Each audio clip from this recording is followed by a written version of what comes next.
Je vous souhaite de très très bonnes journées REFMAR, enrichissantes, et je laisse la parole donc à Madame Cathy Narcy, adjointe à la chef du SRNH au ministère de la Transition écologique et solidaire, Direction générale de la prévention des risques. Je vous souhaite à tous la bienvenue pour cette 3e édition de Journée REFMAR. Je tiens par un premier lieu à excuser Cédric Bourrier, le directeur général de la prévention des risques, qui malheureusement ne pouvait pas être présent aujourd'hui, mais je suis particulièrement ravie d'ouvrir ces journées. Alors d'autant plus qu'elles font suite, hasard des calendriers, aux assises nationales des risques naturels qui se sont tenues hier et avant-hier à Montpellier, avec comme fil conducteur l'adaptation des territoires pour une société résiliente. Donc on est parfaitement dans la continuité et dans la cohérence des termes. Et pour moi, la journée REFMAR sont vraiment des journées importantes dans le contexte de changement climatique que l'on connaît aujourd'hui. Les rapports successifs du GIEC, vous le savez bien sûr, nous rappellent l'impact important qu'a le changement climatique, notamment sur le niveau de la mer. Donc son prochain rapport sur l'océan qui doit paraître à l'automne prochain est pour nous très attendu. Et du coup, l'adaptation des territoires, à notre sens, est désormais une nécessité. Le changement climatique que connaît notre planète affecte en effet déjà de nombreux territoires et de nombreux secteurs de nos sociétés, que ce soit l'agriculture, le tourisme, l'aménagement des territoires, la protection des populations, et j'en oublie. Et vous le savez aussi, la prise en compte de ce changement prend une couleur toute particulière sur nos littoraux.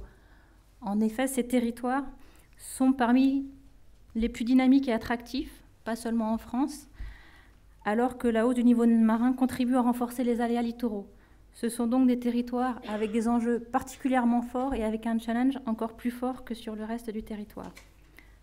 À titre d'illustration, on voit qu'au niveau mondial, plus de 50% de la population vit dans les zones côtières, phénomène qui a plutôt tendance à s'accentuer, alors que ce sont parmi les zones, voire les zones, souvent les plus exposées aux phénomènes naturels extrêmes, tempêtes, cyclones, tsunamis, et bien sûr élévation du niveau de la mer. Se rajoute à ça aussi le phénomène d'érosion côtière que vous connaissez bien. Donc ça crée un challenge particulier pour ces territoires. Pour la France, pour illustrer aussi, on peut noter qu'on a 1,5 million d'habitants qui sont exposés au risque de submersion marine, ce qui est très important, et 20% des côtes qui reculent sous l'effet de l'érosion, que ce soit en métropole ou en outre-mer. L'ensemble des territoires français sont touchés par le phénomène. L'adaptation des territoires au changement climatique, et tout particulièrement le littoral, est donc un enjeu majeur, et il devient essentiel d'anticiper ces effets pour évoluer vers des sociétés plus résilientes, imaginer de nouvelles formes d'occupation conciliant aménagement, développement économique, qui est important bien évidemment, mais aussi préservation des richesses naturelles et conscience des risques, ce qui est un exercice pas toujours facile à mener sur les territoires, et c'est tout l'objet des assises qui se sont réunies ces 2 derniers jours. Donc ces objectifs s'inscrivent bien sûr pleinement dans les politiques menées par le ministère de la Transition écologique et solidaire depuis plusieurs années maintenant déjà, mais qui s'accentuent encore ces dernières années. Donc notamment, vous avez, j'imagine, en tête que la France vient de se doter d'un 2e plan national d'adaptation au changement climatique qui a 2 volets, donc à la fois bien sûr atténuer l'impact sur le climat et l'environnement et agir à la source bien sûr du changement climatique, mais aussi, même si c'est moins connu, à nous adapter aux effets du changement climatique, qui est de toute façon incontournable, nonobstant les actions qu'on fera pour freiner le changement climatique.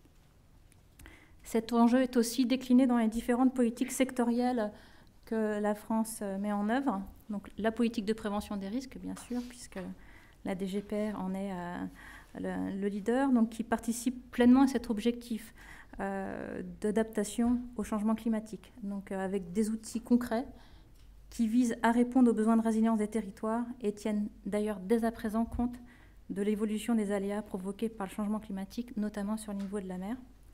Donc que ce soit au niveau national ou dans les outils locaux, par exemple avec les PPR ou les PAPI.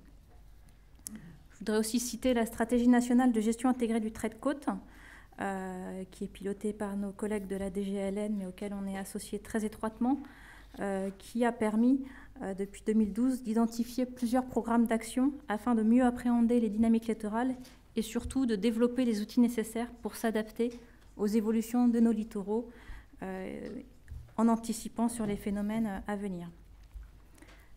Enfin, depuis son entrée en vigueur le 1er janvier 2018, la compétence GEMAPI, qui est une réforme majeure dans le secteur de la prévention des inondations. Cette compétence confiée aux intercommunalités permet notamment de mieux concilier urbanisme, gestion des milieux aquatiques et prévention des inondations, donc par cette logique d'approche territoire transversale dont je parlais précédemment.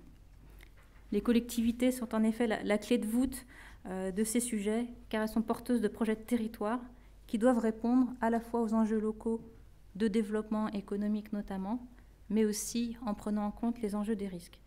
Elles ont donc un rôle essentiel à jouer dans l'évolution de nos territoires, rôle encore plus décisif avec le changement climatique que vous connaissez bien. Et j'en viens au sujet des journées qui nous rassemblent. Pour parvenir à anticiper ces risques et adopter des politiques publiques pertinentes, il est bien sûr indispensable d'améliorer la connaissance sur les événements passés, mais aussi et surtout sur leurs évolutions à venir. Et à ce titre, l'évolution de la connaissance est vraiment un enjeu majeur pour nous, parmi lesquels la question d'observation du niveau de la mer, bien sûr. Ça permettra de progresser à la fois sur tous les volets de prévention dont j'ai pu parler et d'adaptation des territoires, mais aussi tout ce qui est surveillance et alerte, bien évidemment. Par exemple, la vigilance vague-submersion que vous connaissez bien, l'alerte au tsunami, etc. C'est pour moi tout l'enjeu de ce colloque de contribuer à améliorer cette connaissance qui est pour nous le socle de développement de bonnes politiques publiques. Je me réjouis par ailleurs de la diversité des thématiques abordées, des thématiques scientifiques bien sûr, mais au sens très large du terme. Donc, événements extrêmes, changement climatique, mais aussi, et c'est tout aussi important, diffusion de l'information du milieu de la recherche jusqu'à l'appropriation par le grand public. Parce qu'on sait bien que pour pouvoir évoluer sur la prévention des risques, il faut une mobilisation et une sensibilisation de chacun d'entre nous. Si la société ne se met pas en mouvement, nous n'arriverons bien sûr pas à aller jusqu'au bout des enjeux poursuivis. Je tiens enfin à remercier tout particulièrement les participants qui ont fait le déplacement de loin. Je pense notamment aux délégations venues de l'étranger pour contribuer à ce colloque francophone.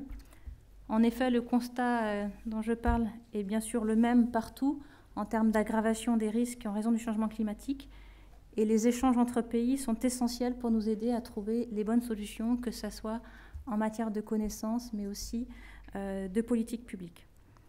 Je suis donc très heureuse de vous accueillir ici, dans nos locaux de la Tour Sequoia, au ministère de la Transition écologique et solidaire.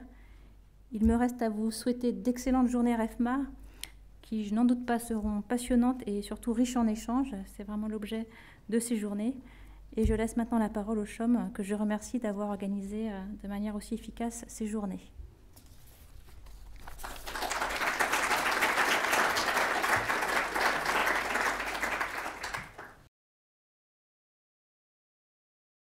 Bien, bonjour à tous. Je suis particulièrement heureux, effectivement, de participer à cette séance introductive. Je voudrais commencer par remercier le ministère de la Transition écologique et solidaire et plus particulièrement le service des risques naturels et hydrauliques pour nous accueillir et avoir facilité l'organisation de ces journées. Merci aussi à tous les organismes et réseaux partenaires qui ont participé, contribué, œuvré au montage du programme de cette édition, le CEREMA, le MOI, l'IRSN, les réseaux illico et SONEL. Je me réjouis aussi de la participation et de la diversité de la participation à ces journées. Je veux tout particulièrement saluer les participants venus de l'étranger, venus partager, comme cela vient d'être dit, nos préoccupations et venir échanger nos expériences sur ce sujet de la mesure marégraphique, de la mesure du niveau de la mer et de ses applications. Je suis particulièrement heureux de saluer mes collègues hydrographes, le colonel Ménasri, chef du service hydrographique des forces navales algériennes, le colonel Abdelaoui, chef de l'Institut national de cartographie et télédétection algérienne, le capitaine de vaisseau Taga, chef du Centre hydrographique et océanographique de la Marine nationale tunisienne. Je crois que ça montre à quel point ces préoccupations sont partagées, en particulier autour de la Méditerranée, qui est un des sujets d'une des sessions de ces journées. Puis je veux bien sûr aussi saluer la participation de représentants de l'Afrique de l'Ouest et du Centre, qui sont, comme on le sait, des régions qui sont particulièrement sensibles à ces questions d'évolution du niveau de la mer, que ce soit pour la protection des biens et des personnes sur le littoral, mais aussi pour le développement économique portuaire. Et je crois que c'est important qu'on ait effectivement aussi un certain nombre de représentants des ports de cette région. Donc le niveau de la mer. Alors, on dit que le changement climatique, c'est, comment on dit, l'affaire du siècle. C'est une affaire du siècle. Et je crois que dans ce cadre-là, le niveau de la mer, c'est vraiment, et son observation, sa compréhension, c'est vraiment une problématique de notre temps que nous partageons. Il a été rappelé maintenant l'importance qu'allait apporter le GIEC ou l'IPCC dans son prochain rapport sur la question de l'océan, et nul doute que dans le rapport spécial que le GIEC prépare sur l'océan et la cryosphère, il y aura une place tout à fait importante qui sera consacrée à cette question du niveau de la mer. Alors, c'est une question dont l'importance est reconnue par nos différents pays depuis longtemps. Et il y a un certain nombre d'initiatives qui ont déjà été lancées pour aborder ces questions. Au niveau national, je dirais qu'il y a maintenant presque 10 ans que le secrétaire général de la mer a lancé une initiative de coordination sur l'observation du niveau de la mer, la gestion et la diffusion, dont l'importance a été rappelée, la diffusion des données qui résultaient de cette observation.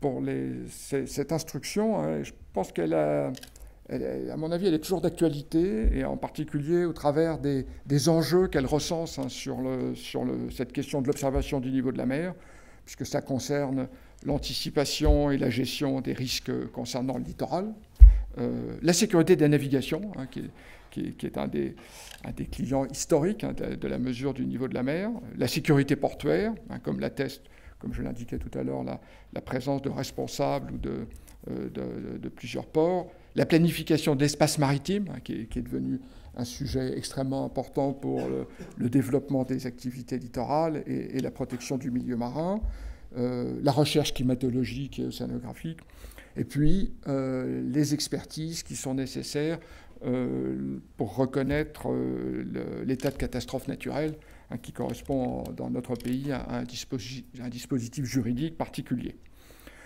Alors l'observation du niveau de la mer, ça peut apparaître comme étant quelque chose...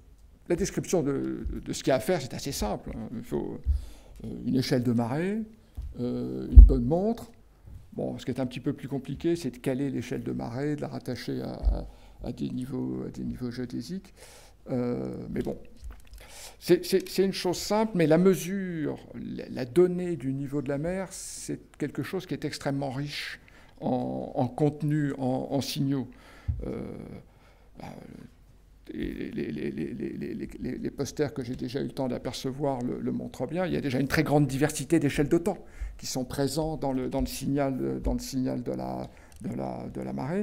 Et puis il y a aussi une grande diversité dans l'espace. Ça, on le sait bien dans la marée, on le sait peut-être un peu moins dans les tendances à long terme de l'évolution du niveau moyen. Et cette diversité dans le temps, des échelles de temps et d'espace, ça rend son interprétation complexe. Pour ça, je crois qu'il est important effectivement d'insister sur le fait qu'il s'agit bien d'avoir la connaissance du niveau de la mer, c'est l'observation et c'est aussi la compréhension scientifique des phénomènes qui affectent ce paramètre.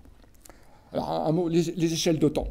Les échelles de temps, que ce soit de la période semi-diurne ou diurne de la marée jusqu'aux tendances séculaires, on observe une très grande variation d'échelle de temps.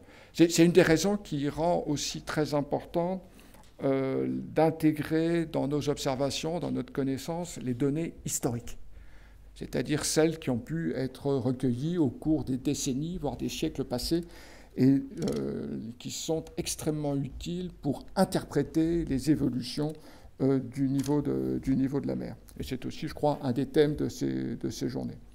Bon, à l'autre bout du spectre temporel, hein, il y a les submersions marines, qui sont, ça a été rappelé aussi, un des sujets de préoccupation maintenant de nombreux pays. Et quand on est dans cette partie du spectre, on voit que quelque chose qui devient très important, c'est la capacité à exploiter les observations en temps réel.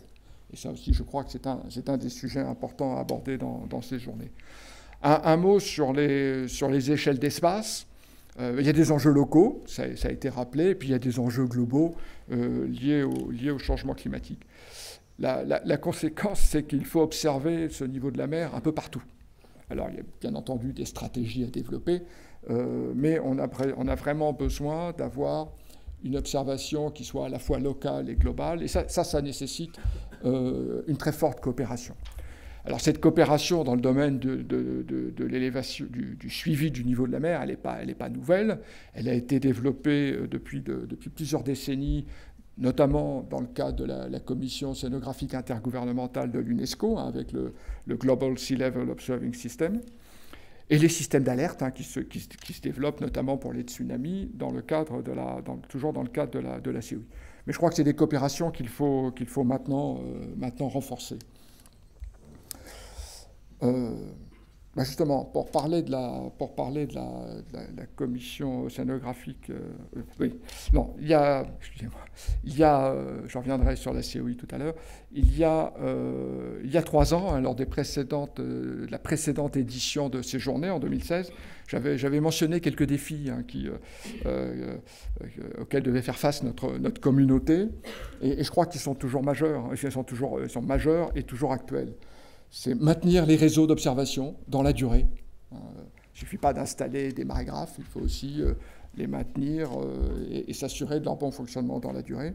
Et puis, je l'évoquais tout à l'heure, la récupération des données anciennes, des données historiques, qui sont un élément essentiel pour notre compréhension des phénomènes. Alors, je crois qu'on peut en ajouter d'autres, et qui rejoignent les priorités en matière de recherche et développement de la décennie des sciences de l'océan au service du développement durable que vient de lancer, à la demande de l'Assemblée générale des Nations unies, la Commission océanographique intergouvernementale. Et ces priorités en matière de recherche et développement, et vous verrez qu'on va y retrouver des préoccupations qui affectent notre communauté, c'est système complet d'observation de l'océan, portail d'information des données, hein, les questions de diffusion de l'information, les systèmes d'alerte multirisques, donc en particulier les risques littoraux, et, point absolument essentiel pour arriver à un système d'observation global pérenne, le renforcement des capacités de l'ensemble des pays partenaires. Et sur ce dernier point, je pense que c'est une excellente initiative qui a été lancée que de compléter les journées qui se tiennent cette semaine par des journées d'échange et de formation technique à Brest la semaine prochaine. Voilà, donc je pense pour répondre à tous ces enjeux, à toutes ces questions, on a un programme de ces journées qui est extrêmement riche, et je voudrais de fait remercier tous les contributeurs à ce programme, tous ceux qui ont préparé les présentations, préparé les posters. Je crois que ce programme très riche, très structuré, va être une excellente occasion de développer notre compréhension mutuelle de ce que font les différentes équipes, d'échanger et de progresser pour répondre aux enjeux que je signalais. Donc je vous souhaite à tous d'excellentes journées et des échanges fructueux. Merci de votre attention.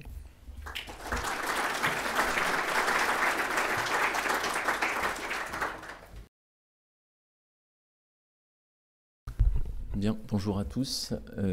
Donc, je suis Sébastien Dupré, le directeur adjoint au CEREMA EMF. Je voulais commencer par d'abord excuser le directeur général et puis le directeur technique Omer Fleuve, Philippe Jost, qui est pris par on va dire, les instances nationales de l'établissement et qui n'a pas pu être là aujourd'hui. Je voulais vraiment dire que c'était un grand plaisir pour moi d'être ici aujourd'hui, notamment parce que je suis très attaché à ces sujets. C'est mon premier mot dans mes nouvelles fonctions, hein.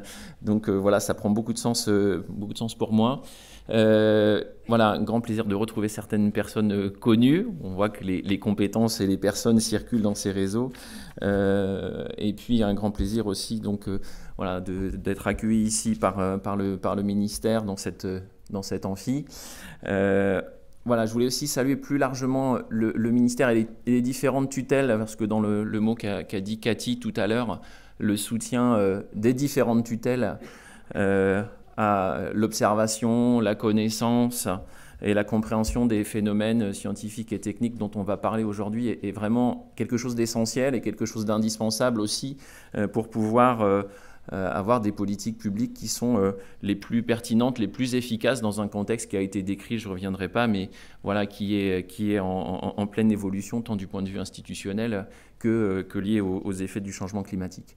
Voilà, je voulais remercier aussi le CHOM pour avoir organisé ces journées et pour nous avoir voilà, donné carte blanche pour l'organisation de cette première journée. C'est vraiment voilà, quelque chose qu'on apprécie énormément et je pense qu'il est vraiment à la mesure des enjeux au travers de partenariats historiques que le CEREMA et le CHOM ont et voilà, on a une très bonne illustration aujourd'hui et je voulais signaler d'ailleurs que nous avions renouvelé notre accord de collaboration pour justement structurer et consolider l'appui aux différents acteurs de ces domaines.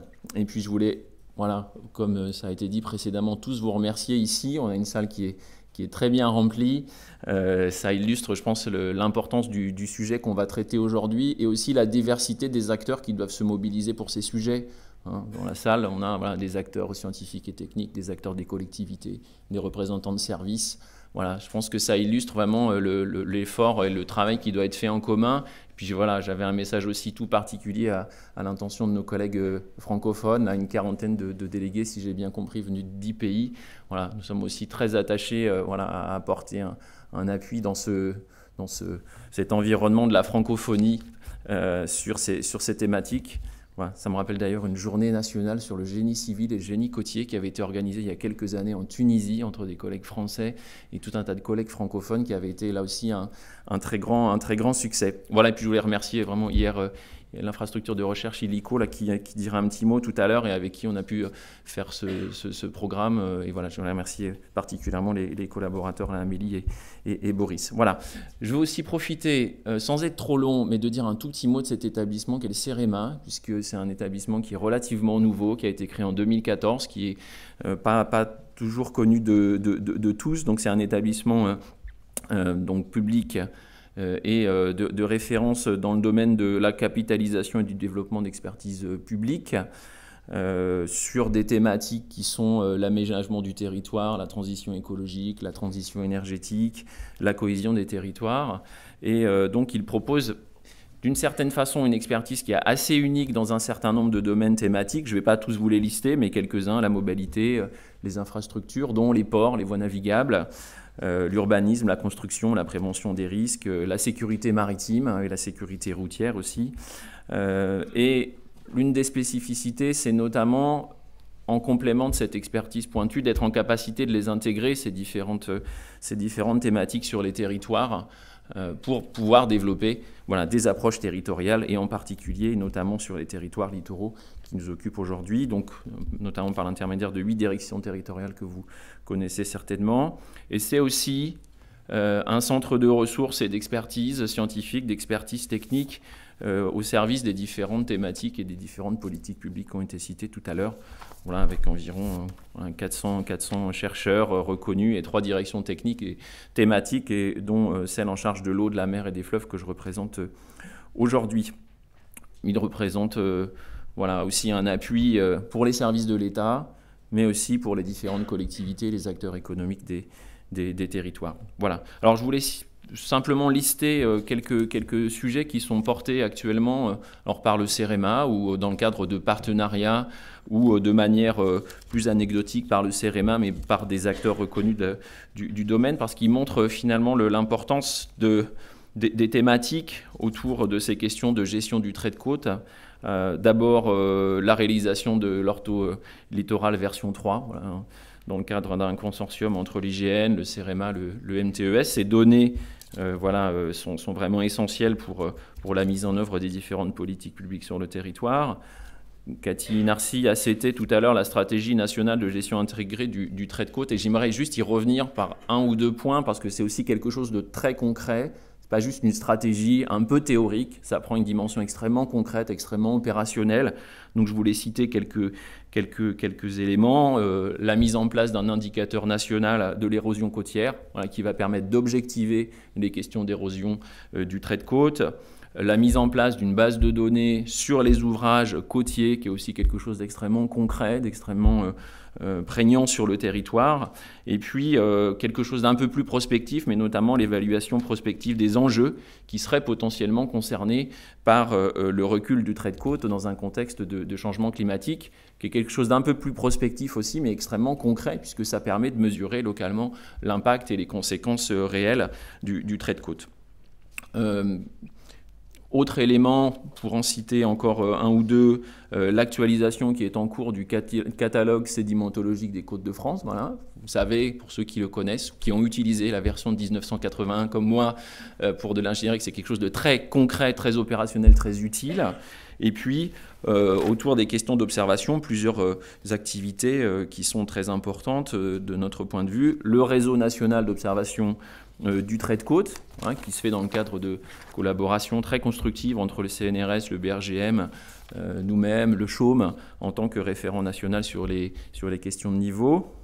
Et puis on a parlé tout à l'heure des questions d'observation. Je voulais aussi évoquer les questions d'observation de la houle, qui sont aussi extrêmement importantes, qui s'articulent de manière très forte avec les questions de niveau marin. Donc, vous connaissez le Centre d'archivage national des données de houle in situ, son petit nom Candice, qui a été développé sur l'ensemble des côtes métropolitaines et aussi sur les côtes d'outre-mer, dans le cadre d'un partenariat avec le CHAUME, mais qui est quelque chose d'extrêmement fondamental lorsque l'on veut voir les conséquences sur le littoral.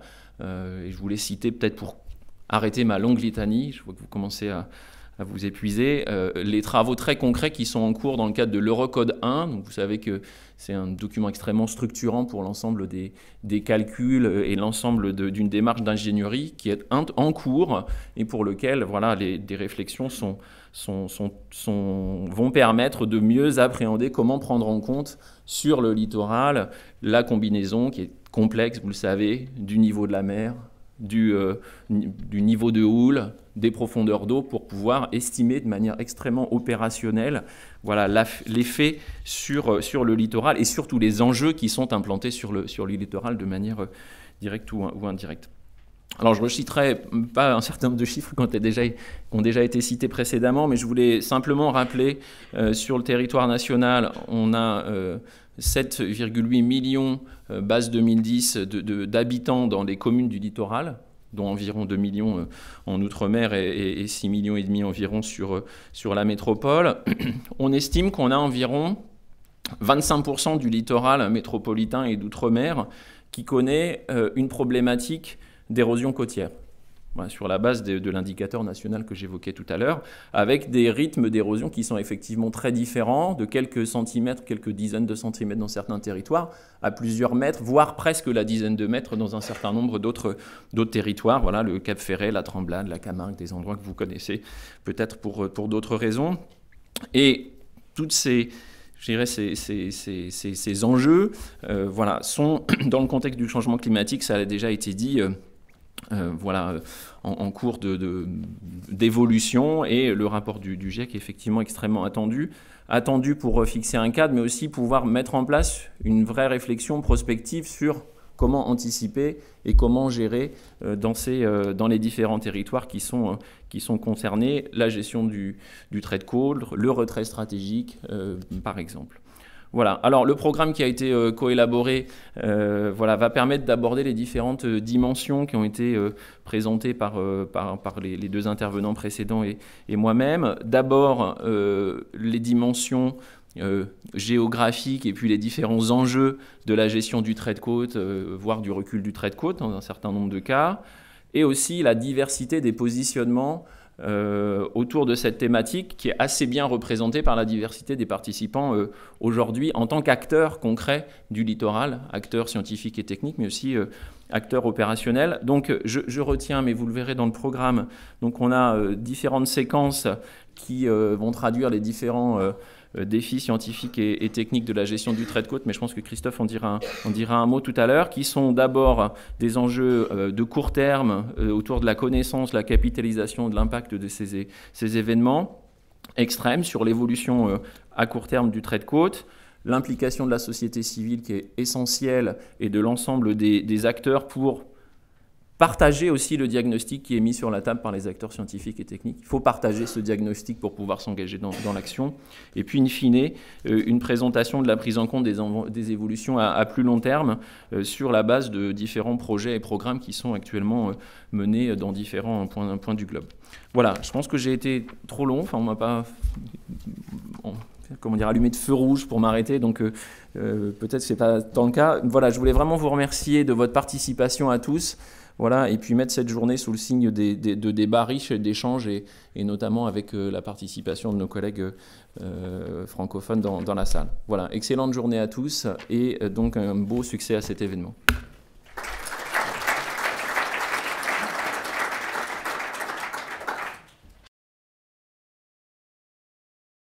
Donc voilà, donc je vais être le dernier justement dans cette séance d'introduction. Il y a déjà eu des mots qui étaient, et des concepts qui étaient très très intéressants qui ont été énumérés. Donc je voudrais évidemment moi aussi remercier principalement évidemment le CHOM, le CRMA pour cette organisation. Et quand je vois ici justement les différentes, enfin les 4 Marianne qui sont représentées, bon il en manque une concernant le ministère de l'enseignement supérieur de la recherche et l'innovation, mais on voit bien ici que la problématique à laquelle on est confronté nécessite une approche qui est complètement collective et qui intéresse véritablement les différents ministères qui sont des ministères de tutelle. Et ça c'est intéressant d'ailleurs, c'est assez rare de voir comme ça une présentation dans laquelle on va pouvoir parler science avec 4 logos du secrétariat général de la mer, du MTES, ministère de l'Intérieur et ministère des Armées. Donc en soi ça c'est déjà bien.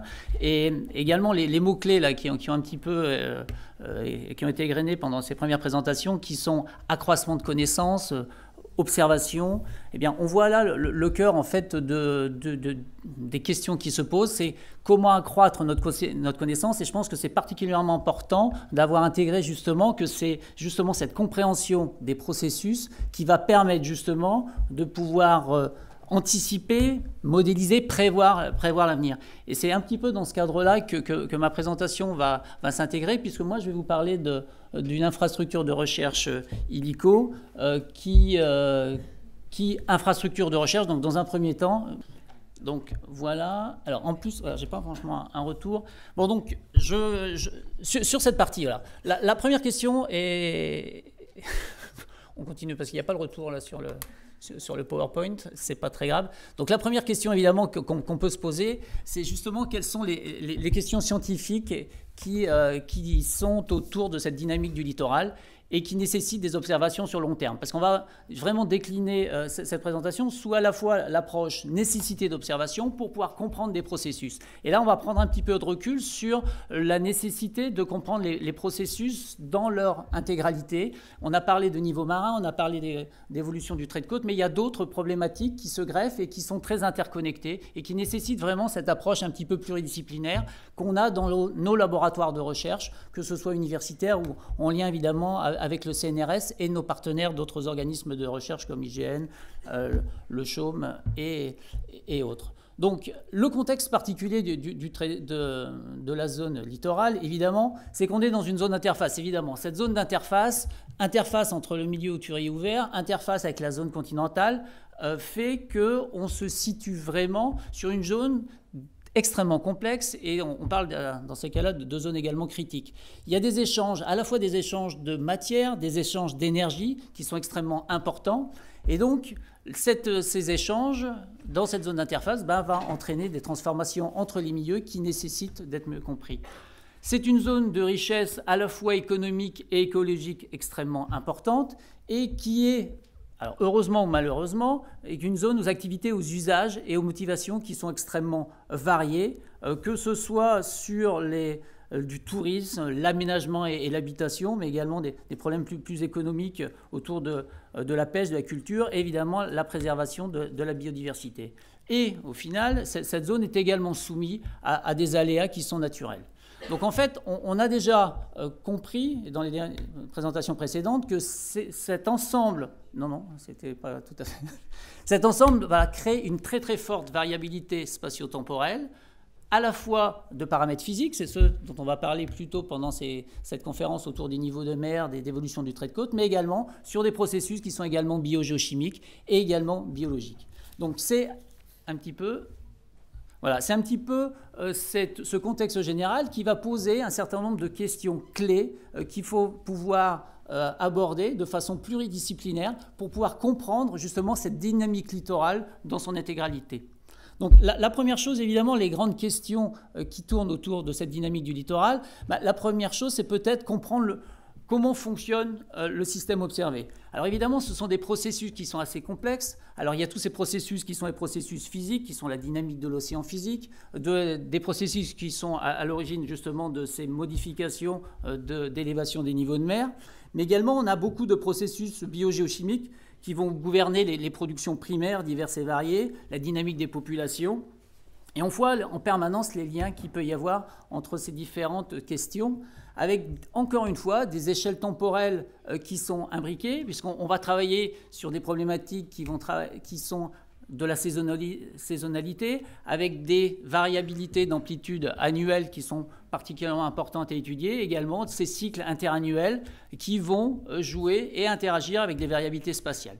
Donc on voit là que ces problématiques de compréhension du processus sont des questions qui sont clés. Évidemment, la question qui est de plus en plus prégnante, c'est l'évolution sur le long terme. Donc là, on va travailler sur des échelles de temps qui sont beaucoup plus longues. On est à l'échelle décennale ou à l'échelle du changement climatique. Évidemment, on doit apporter des informations, des mesures sur les impacts du changement climatique, parce que c'est vrai, ce que nous, on peut mesurer, ce qu'on essaie de comprendre, c'est surtout ces impacts, qui sont travaillés sur des très longs termes et qui sont en fait des combinaisons de cycles de très basse fréquence sur lesquels on va essayer d'identifier des tendances, des ruptures qui vont pouvoir expliquer justement ces modifications de mesures. Donc, un point particulièrement important, ce sont les phénomènes rares, donc les phénomènes extrêmes. Donc c'est vrai que si on les schématise, c'est évidemment tout ce qui va être des tempêtes, les cyclones, qui vont engendrer ou non des états de mer particulièrement exceptionnels, mais pas seulement ces phénomènes. Également, on a toutes les problématiques autour des pluviométries, des variations importantes de température d'eau, donc les phénomènes El Niño, El Niña, également les séismes, les éruptions, les tsunamis, qui eux vont également avoir un niveau à la fois direct sur les états de mer, mais également sur tous les processus qu'on a vus précédemment. Et on voit que là, pour pouvoir travailler sur ces phénomènes rares, c'est particulièrement difficile parce que par définition, ils sont extrêmement rares, donc il faut être capable de les observer au moment où ils se produisent. Et ils sont particulièrement importants parce qu'en fait, on se rend compte, ça c'est les résultats des dernières années, que ces phénomènes rares ont un impact évidemment beaucoup plus important qu'une succession de petits éléments, ou alors c'est le contraire qui peut se passer. Donc en permanence, on doit essayer de comprendre justement cet impact des phénomènes rares par rapport à une continuité de phénomènes de beaucoup moins grande importance. Mais c'est important de les comprendre, et la question justement de leur non-linéarité rend encore plus difficile justement leur modélisation. Et ça nécessite de pouvoir mesurer encore une fois ces phénomènes rares dans des contextes extrêmement difficiles, donc nécessité de développer des méthodes, des instruments qui sont extrêmement performants. Ensuite, évidemment, on peut travailler sur l'impact des activités humaines. Alors, même si on a parlé un petit peu plus haut des changements climatiques, là, ce qui va nous intéresser, c'est plutôt les impacts directs avec des modifications physiques de turbidité, des apports de polluants, de nutriments, de déchets, qui vont également modifier les processus de ces différents phénomènes qu'on essaye d'étudier. Donc, globalement, avec ces questions, on voit bien qu'il y a une nécessité d'acquérir des données sur le long terme, puisque nos processus sont à différentes échelles de temps, mais également sur une grande variabilité spatiale. Donc c'est l'une des raisons pour lesquelles a été créée cette infrastructure de recherche ILICO.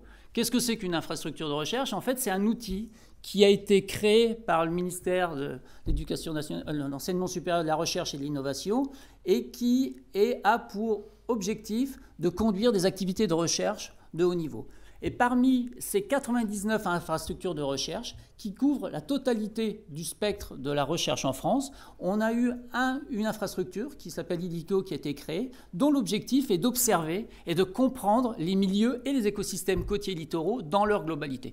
Donc on voit que c'est complètement dans ce cadre-là qu'on s'insère. Alors cette infrastructure de recherche ILICO, en fait, est une fédération d'un certain nombre de services nationaux d'observation qui existaient déjà et qui avaient été créés initialement par le CNRS, mais qui impliquent la totalité des organismes de recherche pour pouvoir essayer de documenter les évolutions, les variabilités d'un certain nombre de systèmes. Donc ces SNO ont une vocation d'apporter un service à toute la communauté scientifique, mais pas qu'à la communauté scientifique, pour la production et l'accès de données. Et donc ILICO, voilà, c'est justement cette fédération de tous ces services nationaux d'observation, à la fois du CNRS, de l'IFREMER, des universités. Alors, ça a été coupé sur la fin, mais alors IGN et le CHOM ici qui sont présents. Voilà. Donc voilà un petit peu le mode de fonctionnement ILICO. Donc là, on revoit tout de suite Sonel, je vais revenir un peu plus tard. Donc ILICO fédère ces 8 services nationaux d'observation. On peut passer sur la diapo suivante. Voilà, donc je vais dire juste un mot sur chacun pour essayer de comprendre un petit peu leur logique et les raisons de leur présence. Donc le premier, c'est Phytops, qui est un observatoire du microphytoplancton avec une fréquence d'échantillonnage bimensuel. C'est un petit peu la spécificité. En fonction des questions scientifiques qui sont posées, on va mettre en œuvre des techniques qui sont évidemment différentes avec des variabilités d'acquisition qui seront différentes. Ensuite, on a Dynalite, qui est le dynamique, qui est pour objectif de mesurer les changements morphodynamiques littoraux, donc qui est en gros étalé sur toute la façade métropolitaine et outre-mer, où il y a 36 ateliers sur lesquels on essaie de comprendre justement les raisons de l'évolution de ce trait de côte. Ensuite, CostaChef. Alors, CostaChef et SOMIT, là, on travaille sur des paramètres pour SOMIT, des mesures de paramètres physico-chimiques et biologiques de la colonne d'eau. Donc là, ils sont mesurés in situ avec une périodicité qui est de l'ordre qui est bimensuelle, alors que d'un autre côté, on a CostaChef qui, lui, va faire des mesures physiques et biochimiques, mais à très très haute fréquence. On voit donc la complémentarité de ces deux services d'observation. Alors là, si on avait des services d'observation qui étaient répartis sur toute la façade nationale, on a également des services d'observation qui sont localisés, régionaux, et c'est le cas de Mouze, qui est en fait un réseau intégré qui va en fait focaliser un certain nombre de types de mesures sur une seule zone, qui est en Méditerranée, pour essayer de suivre et de mieux comprendre les écosystèmes marins méditerranéens. Alors, l'outre-mer n'est évidemment pas oublié, puisqu'en fait, on a deux réseaux qui sont plus spécifiquement dédiés à l'outre-mer. Le premier qui est Riftamp, qui est coordonné par l'IRD, qui, lui, utilise un réseau de capteurs de température à l'échelle du Pacifique. Et le deuxième, c'est Corail, qui, lui, s'intéresse également à des mesures physico-chimiques et biologiques sur les systèmes coralliens. Et donc, évidemment, je finis sur Sonel, qui est celui qui nous intéresse le plus aujourd'hui, qui est le service de mesure des niveaux de la mer via des marégraphes et des techniques géodésiques. Alors évidemment, le fait de fédérer ces différents réseaux d'observation va permettre d'aborder le problème de la dynamique du littoral dans sa globalité. Alors voilà un petit peu les zones qui sont couvertes par les différents sites ateliers de ces réseaux élémentaires. Donc évidemment, si on regarde à l'échelle mondiale, on voit que Sonel est extrêmement présent avec ses réseaux de marégraphes. Et là, on n'a pas remis la totalité des bases géodésiques, parce que là, évidemment, on a l'impression qu'en fait, que la totalité du globe serait couverte par nos mesures. Et ce qui va nous intéresser également, c'est, vous voyez que c'est sur la partie façade française, c'est que cette colocalisation de mesures, de paramètres différents va nous permettre de comprendre des processus à un endroit donné dans leur globalité. Donc ça, c'est un point qui est également important. On peut voir les liens directs, évidemment, entre Dynalite, qui est le suivi du trait de côte, et Sonel, qui va être la mesure des niveaux des mers. Et bien, de la même façon, on va voir sur la diapositive suivante, c'est qu'en fait, pour mettre en œuvre ces réseaux d'observation, eh bien, on va utiliser un certain nombre de capteurs et de plateformes extrêmement variés, parce qu'encore une fois, on est dans une zone particulière, parce qu'on a à la fois une partie qui est émergée, une autre partie qui est immergée. Donc réussir à fusionner ce type de données, on voit bien que là, on a à peu près tous les capteurs possibles et imaginables pour aller échantillonner à la fois dans la colonne d'eau, mais également sur la partie terrestre, les différents paramètres qu'on a vus précédemment. Et des échanges, évidemment, d'un point de vue méthodologique ont lieu. On prend un exemple justement sur l'utilisation maintenant des caméras vidéo qui sont utilisées pour suivre des états de mer. Un intérêt évidemment pour Sonel, mais également un intérêt pour Dynalite, parce que grâce à ces caméras, on peut également suivre l'érosion du trait de côte. Et un intérêt également pour les réseaux qui travaillent sur les réseaux benthiques, puisque dans un certain nombre de cas, ces caméras permettent de cartographier le fond des zones littorales. Donc on voit justement cet intérêt de fédération, et là je vais m'arrêter là, si vous voulez aller voir un petit peu plus loin justement sur cette infrastructure de recherche, en fait, qui est vraiment le lieu désormais dans le cadre de la recherche, qui concentre à la fois tous ces outils d'observation, ces services d'observation, mais également la communauté scientifique qui se réunit pour pouvoir réfléchir collectivement justement à une meilleure compréhension en lien justement avec les différents autres organismes, que ce soit de recherche ou plus appliqués comme ici. Je vous remercie.